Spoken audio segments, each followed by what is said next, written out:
ሰላም ጤና ይስጥልኝ እንደምን ቆይታችኋል ይህ ፕራክቲስ እንግሊዝኛ ነው በዛሬ ቪዲዮአችን የምናየው በአለፉት ተካታይ ክፍሎች እንግዲህ ስለ ፕሪፖዚሽን የተወሰኑ ቪዲዮዎችን ለማየት ሞክረን ነበር እዛ ትምህርት ላይ በመንተራስ ኤክሰርሳይዞችን እንሰራለን እስኪ እናንተ ስለ ፕሪፖዚሽን ያላችሁ ጽንሰ ሐሳብ እስቲ በጥያቄ ፎርም ያው ትፈትሻላችሁ ማለት ነው አሁን በዚህ ኤክሰርሳይዝ ላይ የቱ versus for አጠቃቀም ልዩነት በጥያቄ ፎርም በግልጽ ለማየት እንሞክራለን ማለት ነው ቀጥታ ወደ ጥያቄው እንሄዳለን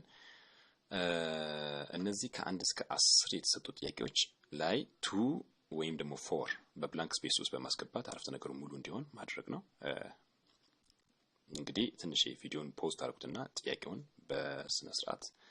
ታነቡታላችሁ ከዛ እናንተ to የሚወስደው to for ከሆነ for ምሳሌ የመጀመሪያው ጥያቄ I went dash the bank to deposit my check I went to the bank ነው ወይስ I went for the bank ነው የምንለው እንደ ምሳሌ I went to the bank to deposit my check ለምን ወዴት የሚለውን ስለሚገልጽ to preposition እንጠቀማለን ማለት ነው ሌሎቹም ጥያቄውን በተጠቃቂ በማንበብ to ወይም ደግሞ for ተጠቅማችሁ ሙሉ ታረጋግጣላችሁ ማለት ነው ቀጥታ ወደ መልሱ እንሄዳለን ወደ መልሱ ከመሄዳችን በፊት ግን ቪዲዮን ፖዝ አድርጋችሁት ራሳችሁ ትሞክሯቸዋላችሁ ማለት ነው ከዛ ታመሰክራላችሁ ኦኬ here is the answer አንደኛ I went to the bank to deposit my check ሁለተኛ I am waiting for the ambulance አምቡላንሱን እየጠበቅኩኝ ነው ሶስተኛ John left for France ወደ ፍራንስ ተጉዟል ሌላው ደግሞ ዳይሬክሽን ሲገልጽ Thomas is leaving to go to England tomorrow አምስተኛ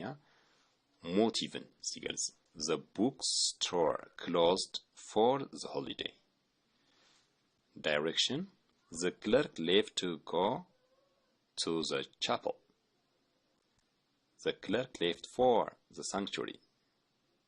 Sally wants to go to the lake. John spoke for himself.